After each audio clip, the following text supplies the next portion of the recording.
फ़क़ाल अल्लाहु तबारक व तआला फ़ी शान हबीबिह इन्नल्लाह व मलाइकतहु युसल्लूना अलन नबी या अय्युहल्लज़ीना आमनू सल्लु अलैहि व सल्लिमू तस्लीमा।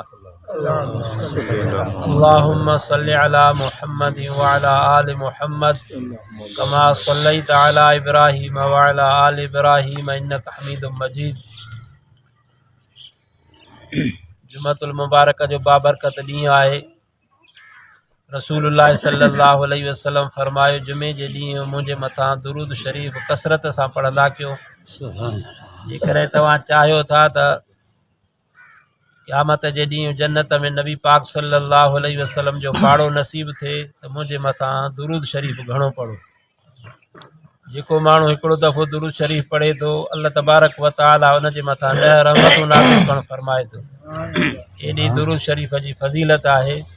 तंहिंजे करे जेके इबादतूं आहिनि उहा करे अल्लाह पाक खां दुआ घुरबी आहे त रब साईं क़बूल करणु फरमाए। निमाज़, रोज़ो, ज़कात, हज, ख़ैरातूं वग़ैरह। पर उलमा किराम लिखियो आहे त दुरूद शरीफ़ अहिड़ी इबादत आहे पढ़ण सां ई क़बूल आहे।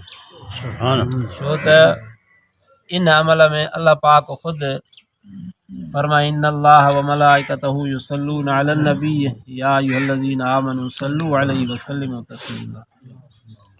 अल्लाह ऐं मलाइका बि नबीअ ते रहमतूं ऐं सलाम मोकिलिन था। ए मोमिनो, तव्हां बि नबीअ जे मथां दुरूद ऐं सलाम पढ़ंदा रहो।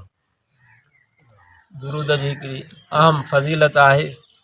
दुआ आहे अल्लाह साईं मूंखे तव्हांखे समूरनि मुस्लमाननि खे हमेशह दुरूद शरीफ़ कसरत सां पढ़ण जी तौफ़ीक़ अता फ़रमाए।